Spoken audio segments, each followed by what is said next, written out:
1,50,000 కోట్ల రూపాయలు మూసీలో పోసేందుకు తెలంగాణ ప్రభుత్వం సిద్ధమైంది. పెద్ద స్కామ్ అంటున్నారు.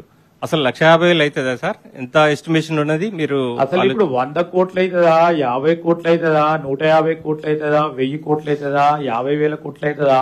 వారంతటా వారు వచ్చి 1,50,000 కోట్లు అవుతాయి అని గ్లోబల్ ప్రచారం చేసేయడం తప్ప ఈరోజు ఒక కన్సల్టెన్సీని పిలిచి అసలు ఏం చేయాలా ఇక్కడే ఒక ఆర్ఎస్పీ ఇప్పుడే ఇచ్చింది. అసలు ఇంకేం తెలియదు. అది రూపాయి అవుతుందా, 2 రూపాయలు అవుతుందా, 10 రూపాయలు అవుతుందో తెలియదు. కానీ వారు 1,00,000 కోట్లు కాళేశ్వరం ఖర్చు పెట్టినట్టు దీన్ని కూడా ఖర్చు పెట్టే కార్యక్రమం చేస్తారు, కార్యాచరణ తీసుకుంటారని వారు భ్రమపడితే దానికి జవాబు చెప్పమంటే ఎట్లా బ్రదర్? పెద్ద ఎత్తున మూసీ రివర్ డెవలప్మెంట్ చేయాలని ఈ రోజు మన ప్రభుత్వం నిర్ణయం తీసుకున్నది. హైదరాబాద్ నగర అభివృద్ధి కోసం, మూసీ పరివాహక అభివృద్ధి కోసం 5 ఏళ్లలో 1,50,000 కోట్ల రూపాయలతోని ప్రణాళికలు సిద్ధం చేసి తొందరలోనే పనులు ప్రారంభించబోతున్నామని చెప్పి మీ అందరి సమక్షంలో ఇవాళ మనం ప్రకటించుకుంటున్నాం.